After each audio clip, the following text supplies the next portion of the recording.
If you're seeing this, it means that I successfully recorded 12 back-to-back tier list videos on July 1st, that's today, and scheduled them to be released every Thursday from July 3rd up through September 16th. By that point, I will hopefully have already recorded my next pack of tier lists based on whatever is requested in the comments on these videos as they release. But on September 25th, I will also put out a special video just responding to all of the reactions to those previous 12 tier lists. So I'm recording 12 tier list videos tonight, and they'll be staggered for 3 months basically, and then I'll respond to your responses at the end of those 3 months. If you enjoy this kind of tier listing content, I highly recommend checking out some of the channels from other members of the Golden Butterflies community who are doing similar content. My apprentice Gigadonk started her tier list channel called Gigalists, ranking Pokemon starters, and I believe that Z-Cypher will have released his own starters tier list by the time that these videos drop. You should also follow Gigadonk's main vlogging channel, which is like mine but cooler, and Z-Cypher's incredible artwork on Blue Sky. Mayday from Space has a whole show called Oops, I Reincarnated as a Tier Lister dedicated just to esoteric and unique tier lists. My apprentice Komugi has created a tier list by commission on her That One Lucario fan channel, and has a controversial mascots tier list which is coming to her Genki and Sienna channel, where she also hosts her original animations.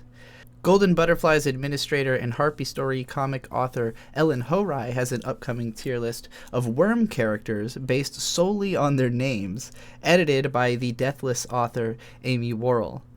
If anyone else has tier list content that they want my members to see, let me know about it, and I will add your links to the description along with all of the other videos that I just mentioned. If you want to hear more about why I like the tier list format so much, check out my videos begging people to stop using scores and embrace tier listing, which will also be linked below. Now, before I get started, I should also mention that anytime one of these videos goes over 30 minutes, I'm going to cut it into multiple parts so that this never becomes an overwhelming thing for me or for you to keep up with. So if you see that this episode is broken into parts, that's the reason. I can't tell you how many parts there's going to be until I've gotten there. So, we'll find out together. I suspect this one's going to take more than one part, because this is the Cartoon Network programming tier list, as you already know from the video title. And this is like a large amount of childhood, just a huge swath of childhood I have to go over. And I'm not going to go into super depth about any of these, but there is a ton of them. So it starts with Two Stupid Dogs. And I remember this being like the epitome of mid to me as a kid. Like something I could watch, but just it never really made me laugh. It never connected. I think maybe there was like one gag I liked from the show, but I don't remember what it was. I think the gimmick with this show is that basically the one dog is really slow and the other dog is like really hyperactive, and so this one's always kind of running circles around the other one, but they're both ultimately stupid. They just don't think right. They're kind of like, it's kind of like a Beavis and Butthead dynamic, but toned down for kids. And I remember it being very dry and slow and just not that funny. So at best, this would be mediocre, but I think probably bad. I think compared to, a list like this, the competition that it's going to have to stack up against, I don't think Two Stupid Dogs has much of a hope. I never saw 16. Let's go in and never watched. A Pup Named Scooby-Doo is easily my favorite Scooby-Doo. It's adorable. The animation is killer. It's funny. Like, to me, I guess OG Scooby-Doo was pretty funny for its time. Like, it's a dated sense of humor, but it still reads as a comedy show. It had fun music. But it always just felt really trite because the episodes are like the exact same thing over and over. And that's also true of A Pup Named Scooby-Doo, but it's just funnier and livelier, and like, I just overall thought this was like the most exciting Scooby-Doo. It doesn't try to be like, I think the one from the 2000s that I guess I'll probably get to that, right? That's probably in here. I'll talk about that when I get to it. I really liked A Pup Named Scooby-Doo. Love the opening theme. As somebody who's not a huge Scooby-Doo fan in general, I would put that in the A tier. Great. All right, Adventure Time. Come on, grab your friends. We'll go to very distant lands. I feel like Adventure Time was like slightly after my time for me to truly appreciate it. Like, this was the first time I ever started feeling like I was not a kid anymore, was this era of Cartoon Network, which we've also got like Chowder and Gumball kind of around that same time in my mind.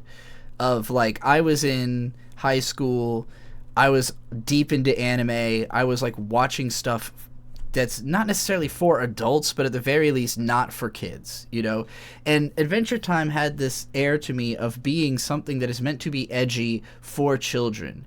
In the same way that, like, when I was 10, Samurai Jack came out and seemed tremendously edgy to me, you know? It's like mostly a guy just fighting, like just killing shit. But it made a, like, because of the way that TV standards were when Samurai Jack came out, like, they had to make everything that gets killed kind of just non-human, you know? In Adventure Time, they could have, like, they could handle death in a more nuanced and kind of freaky way, and it definitely was, like, way more adult and way more nuanced than the stuff that was on when I was 10. But I was already, like, 16, you know, and watching, like, Black Lagoon, which is, like, the darkest fucking imaginable thing, you know? So Adventure Time was, like, it felt like, oh, man, I feel like I was just the wrong age for this. Whereas my brother Victor clicked with it super hard, was always a big fan. I know he loves the whole show. He loves it through to the end. He's the type of person who grew up with it and had that kind of, like, maturing with the show experience. And I was just, like, too late to have that. So my overall impression of Adventure Time is that it is good. It is a good show. I do not hate watching it, but it has never clicked with me on, like, that emotional, raw level that I think it would have if I had been just, like, a bit younger, you know, when it came out. I can't tell what the hell this is. Oh, God, what the fuck? It looks like some terrible Flash.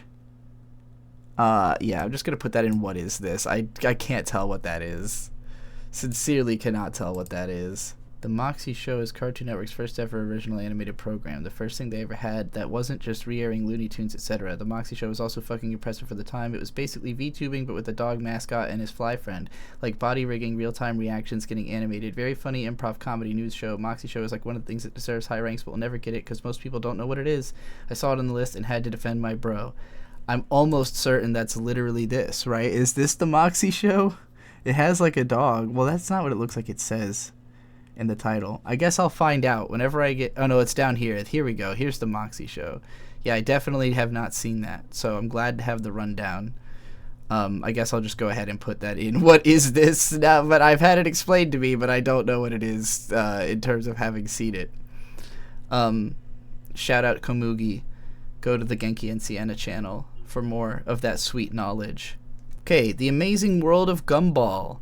I have seen some of this show. I've seen some funny segments. I thought the SJW bit was really funny and timely when it came out.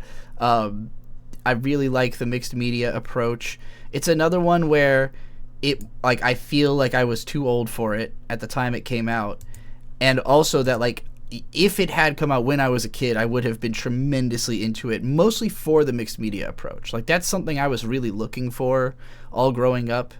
And I very much went through a phase in my late teens, early 20s, where it was hard for me to, like, enjoy things in that kind of childlike wonderment way. So I just developed a jealousy. Like, whenever I would see things that I felt like, oh, I can't, like, I'm too in my head about wanting to see something that, like, really legitimately appeals to me, to watch something that's, like, kind of cool but really appeals to my younger self.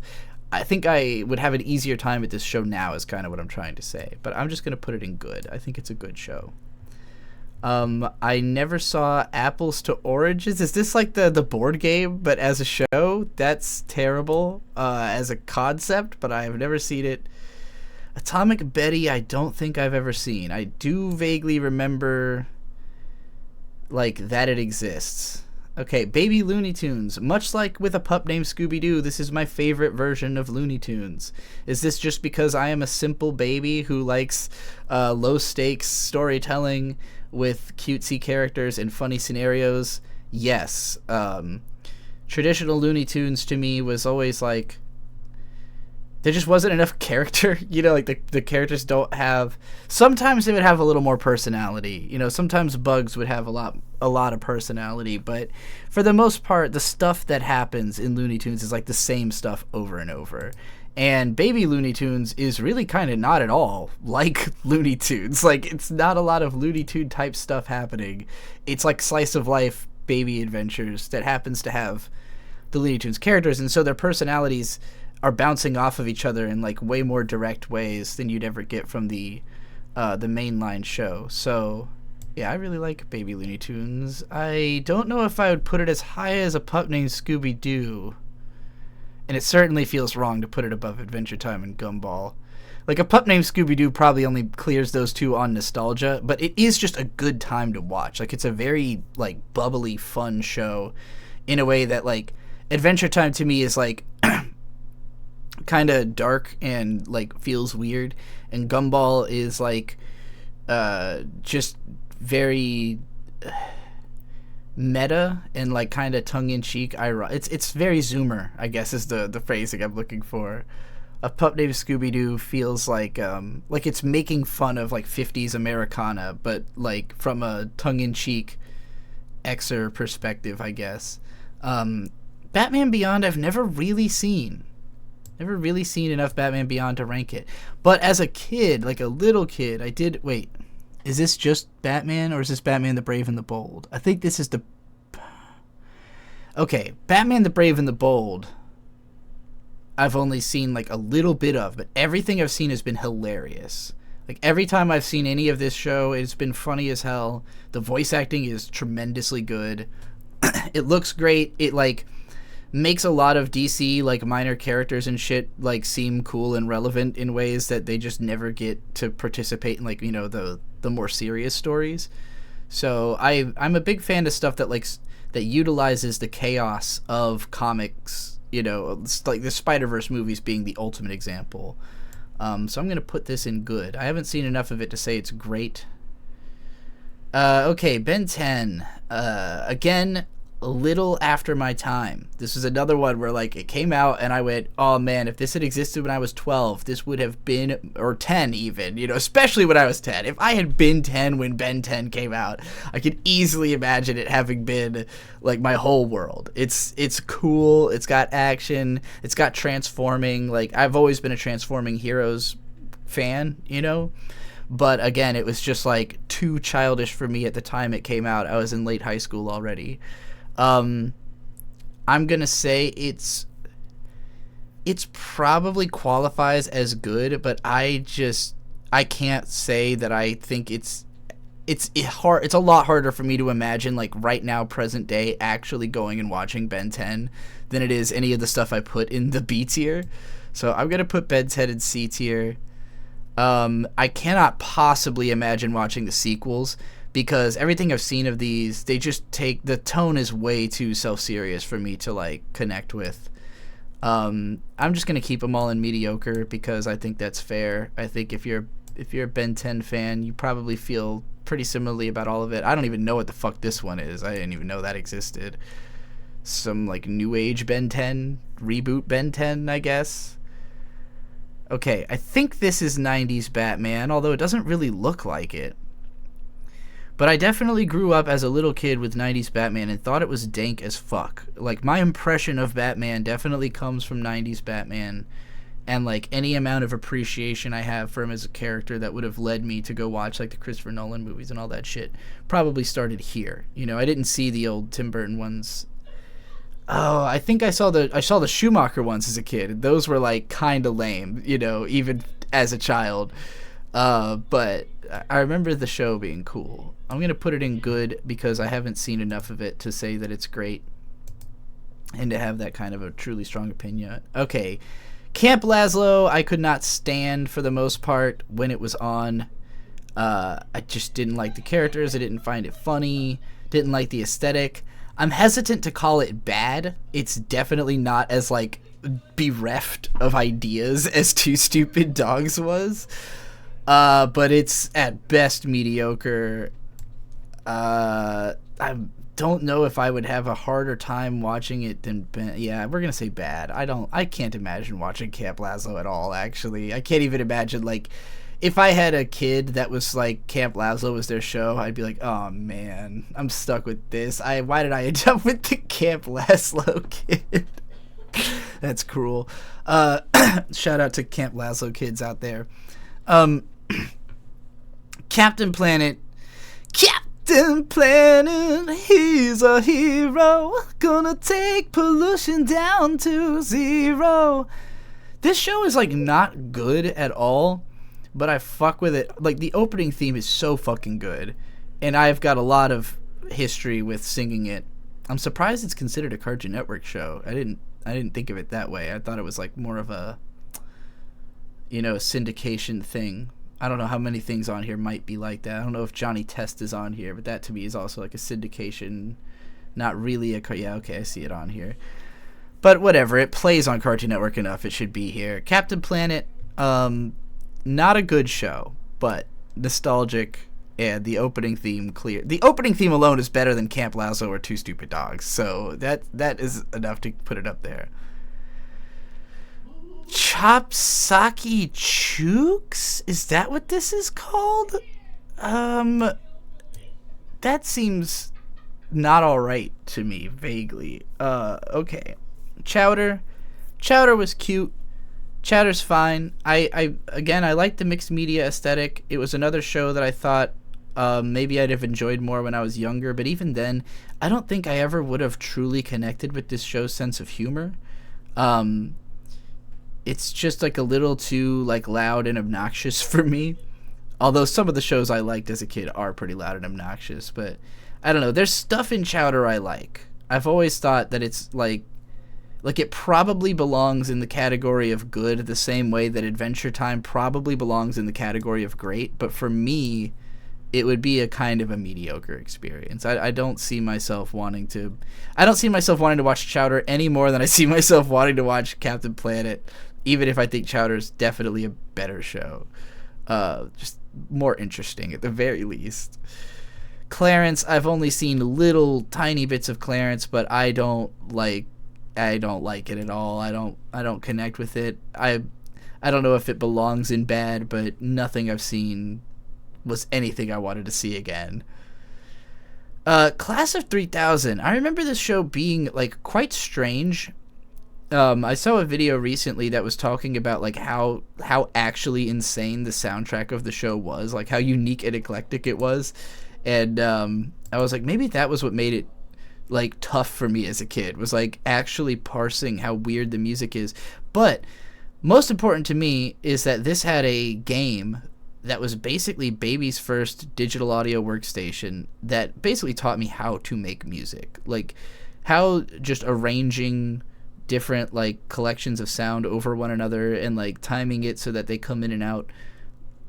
It is literally the basics of how to make music, songwriting, as a game that only existed for a little while, because the show only existed for a little while, but that game, big influence on me, even if the show wasn't.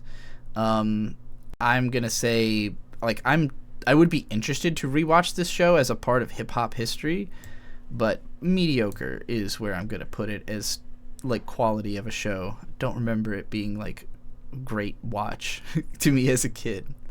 Cloudy with a Chance of Meatballs, the show. I haven't even actually seen the movie, in spite of the fact that I often hear it heralded as, like, one of the all-time greats. But I haven't seen it. Code Lyoko, I watched a shitload of. I was a huge fan of this when it was on, because, again, mixed media aesthetics between CGI and anime. It had an ongoing plot.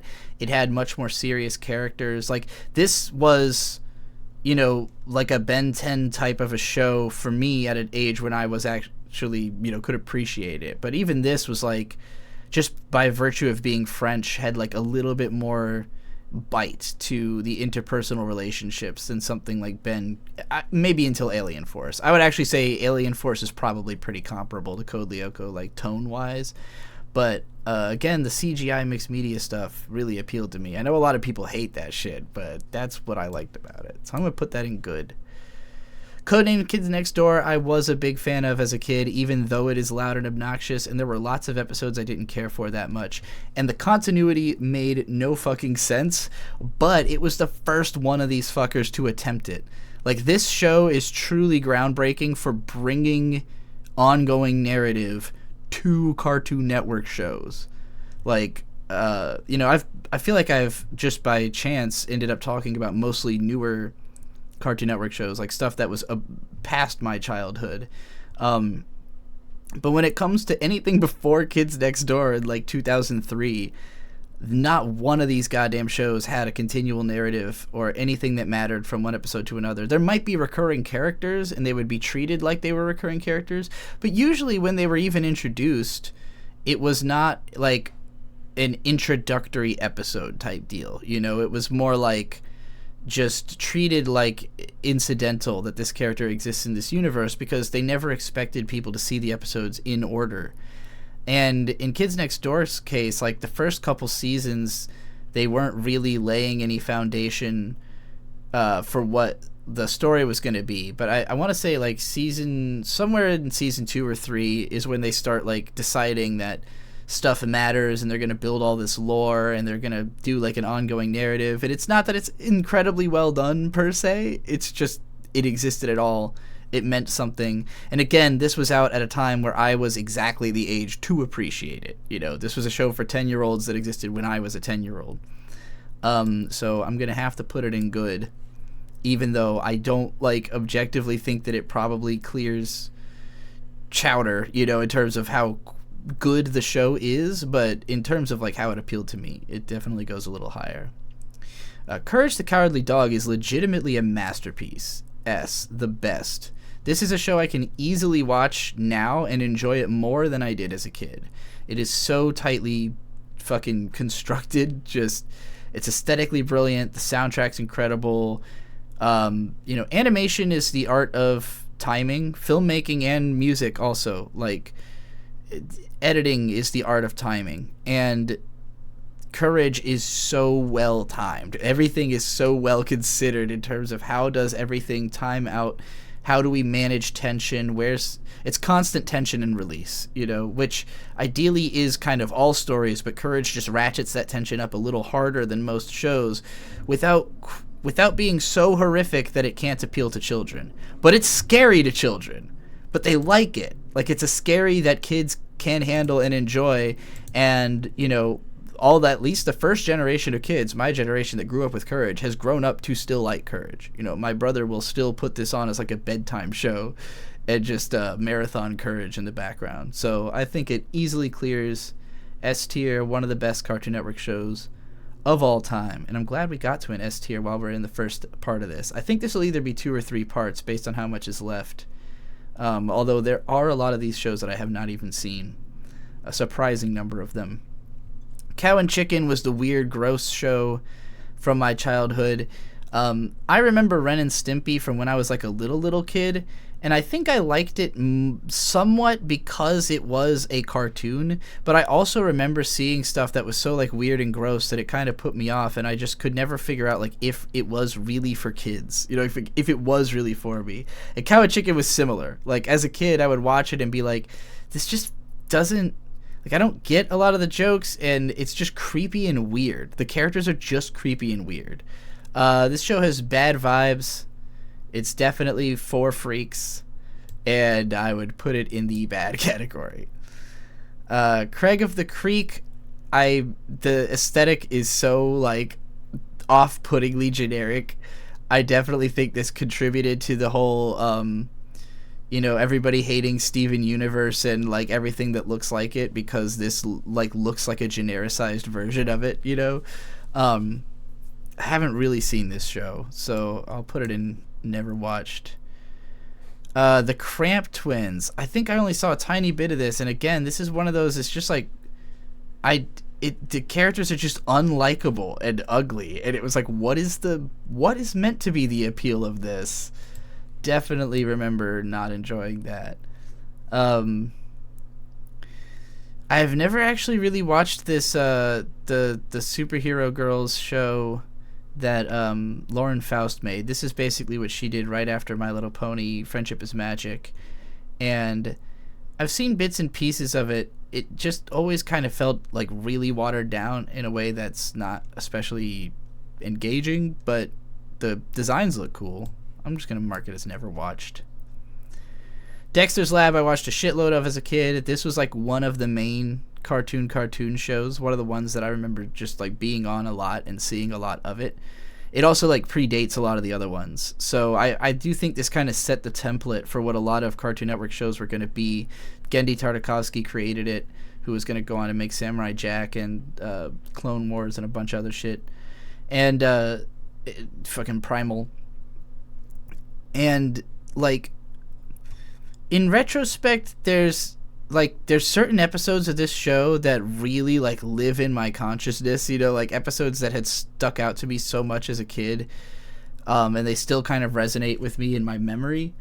But I also feel like this show it's all over the place with like what it is trying to say, because the characters are like not good. Like none of the characters is a particularly good person, and so it's kind of an examination and like of like Dexter's insecurity and like making fun of him, but it never really presents solutions of like a good way to be. It's just like kind of making fun of you know, this type of narcissism. But yeah, I think it's a good show. I would say maybe even great, but I feel like it's probably hit or miss what episodes I could see returning to, and it would be more nostalgia than like particularly thinking it's great that would make me return to it. How to Train Your Dragon, I didn't really care about the movies enough to want to watch the show. I've never gotten that into the whole dragon verse. I'm sure it's fine. Duck Dodgers I always thought was hilarious as a kid. I loved the opening theme in particular. I loved that Daffy Duck had like his own show where like this to me is like Space Dandy before Space Dandy, pretty much. Like the character of Daffy Duck in this is basically who Space Dandy is, and it is that type of like random adventures in space. Obviously not as like crazy torqued and inventive as Space Dandy, but I remember this being really fun and liking it a whole lot, so I'm gonna put it in the good tier. Ed, Edd n Eddy was my favorite as a small kid before we got into like the Kids Next Door era, when it was just like Dexter's Lab, Powerpuff Girls, Ed, Edd n Eddy, and a couple other originals, but that was like the main ones. And this always connected to me as a kid because I lived in a cul-de-sac for like 4 years. Probably the 4 most formative years of my childhood were in one cul-de-sac, and I had 2 little brothers.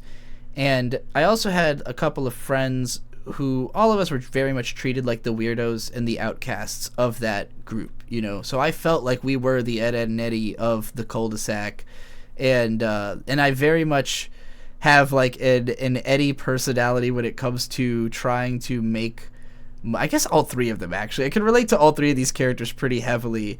Ed is like my, you know, brain empty Pluto mode. Double D is the analytical, you know, essayist, and then Eddie is just how do I make money? How do I make money? How do I make money? This show has tons of like weird experimental fun episodes that stand out in my memory.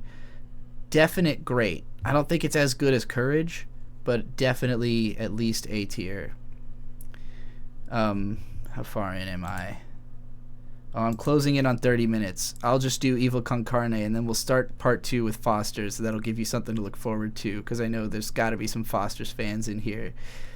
I think we can knock this out in 2 parts, because there's a lot of these that I haven't seen. And I won't have to do quite as much intro on part 2.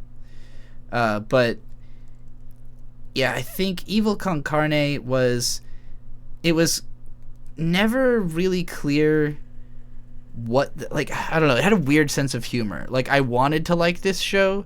I liked some of the characters, but then I would be intrigued to return to this. Like, I'm very curious how this holds up, or if this is something that makes more sense as an adult, or like maybe the original idea before it got watered down into whatever it became would have made sense. But you know, it was originally packaged with Billy and Mandy, so you would get like, I think it was 2 Billy and Mandy segments and 1 Evil Con Carne segment, right? And each one's like 7 minutes or something.